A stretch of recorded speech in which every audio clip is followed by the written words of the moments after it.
Dans le cadre de Polar à l'encre, on revient sur les auteurs qui étaient présents à l'édition de juillet, notamment sur leurs livres. Et ici, c'est Philip Ward, l'auteur d'une vingtaine de romans, beaucoup de nouvelles fantastiques, qui a été directeur de collection des éditions Rivière Blanche. Alors, entre parenthèses, Rivière Blanche, ça évidemment une référence à Fleuve Noir, et qui était plutôt dans le Rivière Blanche, plutôt dans la SF, alors que Fleuve Noir était dans le polar, et toujours dans le polar. Et le roman donc de Philip Ward, c'est Comuna 13. Alors c'est une auto-édition, mais on peut le trouver, je pense, sur les réseaux de vente en ligne. Dans ce roman, il nous présente Sébastien Raffeo, un ancien flic des stupes, qui est démissionnaire pour éviter un procès en corruption et qui s'est réfugié, pour un flic des stupes, ça semble assez logique, à Medellín, en Colombie, où il fait visiter le quartier. Il est devenu en quelque sorte un guide de cette Comuna 13, qui donne son titre au livre.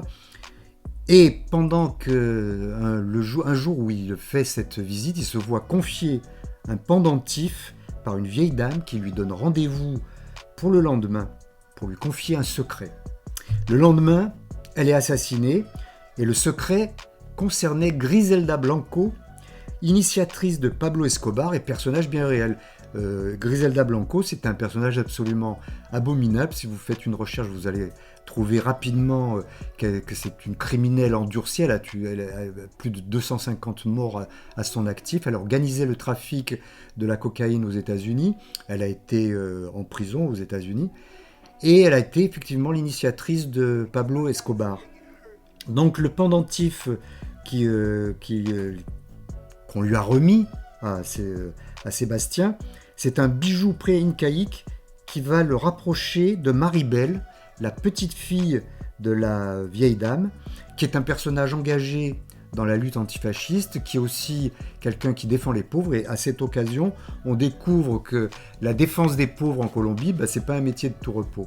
Alors on va rencontrer un autre trafiquant qui s'appelle Arturo Lozano, qui est le petit-fils de l'empereur de l'Émeraude. Et à cette occasion, moi je découvre, et je pense que les lecteurs aussi vont le découvrir, que le deuxième grand filon criminel en Colombie, c'est après la cocaïne, après la drogue, c'est l'émeraude.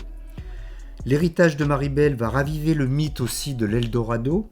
On peut rappeler en quoi il consiste ce mythe. C'était les conquistadors qui étaient à la recherche du pays perdu, donc de l'Eldorado, qui devait leur amener de l'or et pour eux et pour le roi.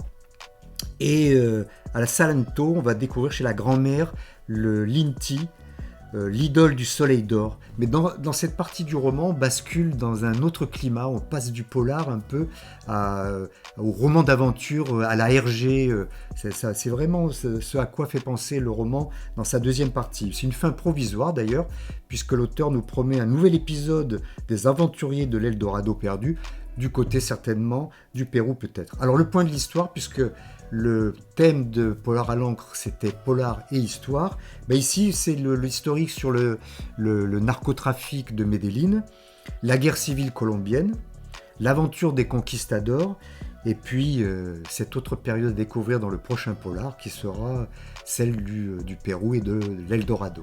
Donc le roman de Philip Ward, c'est Comuna 13 et c'est en auto-édition, donc on peut le trouver dans les réseaux de vente en ligne.